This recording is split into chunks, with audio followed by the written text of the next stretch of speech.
Hi everyone, this is Suresh Naidu. ఈ video చేయడానికి ప్రధాన కారణం ఏంటంటే, మా ఊరు నుండి ఎడ్ల గౌతమి, పైల దుర్గ ఇద్దరు IIIT ఒంగోలుకి సెలెక్ట్ అయ్యారు. ఏంటి IIITకి సెలెక్ట్ అవ్వడం కూడా పెద్ద విషయం అంటే, అది మాకు చాలా గొప్ప విషయం కూడా. ఎందుకంటే మాది రూరల్ బ్యాక్గ్రౌండ్ విలేజ్. అంతేకాకుండా ఇద్దరు చిన్నారులు చాలా పూర్ ఫ్యామిలీ నుంచి రావడం జరిగింది. అయితే రియల్గా టాలెంట్ ఉంటే ఎవరు ఆపలేరనడానికి నిదర్శనం ఏంటంటే, వీళ్ళు 7th ఉన్నప్పుడు అంటే 4 years బ్యాక్ వీళ్ళ బైహార్టింగ్ స్కిల్స్, గ్రాస్పింగ్ పవర్ చూసి వీళ్ళతో ఒక వీడియో చేయడం జరిగింది. ఆ వీడియోని ఇప్పుడు ప్లే చేస్తాను. ఈ వీడియో అనేది ఈ ఇద్దరు చిన్నారులకి లైఫ్లో ఒక బెస్ట్ మెమరీస్లా ఉంటుంది. అంతేకాకుండా చాలామంది స్టూడెంట్స్కి ఇది ఎడ్యుకేషనల్ ఇన్ఫర్మేషన్ వీడియో. అయితే ఈ సందర్భంగా మన చుట్టుపక్కల ఎవరైనా టాలెంటెడ్ కిడ్స్ ఉంటే వాళ్ళని మనం ఎంకరేజ్ చేయగలిగితే వాళ్ళకి ఇలాంటి అచీవ్మెంట్స్ చేయడానికి మనం ఒక ఆపర్చునిటీ ఇచ్చినట్టు అవుతాం.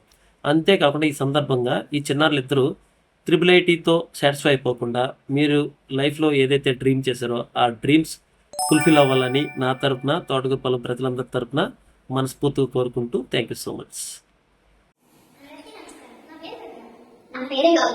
ఈ రోజు మనం వర్ణమాలలోని అక్షరాల గురించి మరియు వాటి విశేషాల గురించి తెలుసుకుందాం. వర్ణమాలలో అచ్చులు మరియు హల్లులు ఉంటాయి. 16 అక్షరాలతో కూడిన అక్షరం ఉంటుంది. 36 అక్షరాలతో కూడిన హల్లులు ఉంటాయి.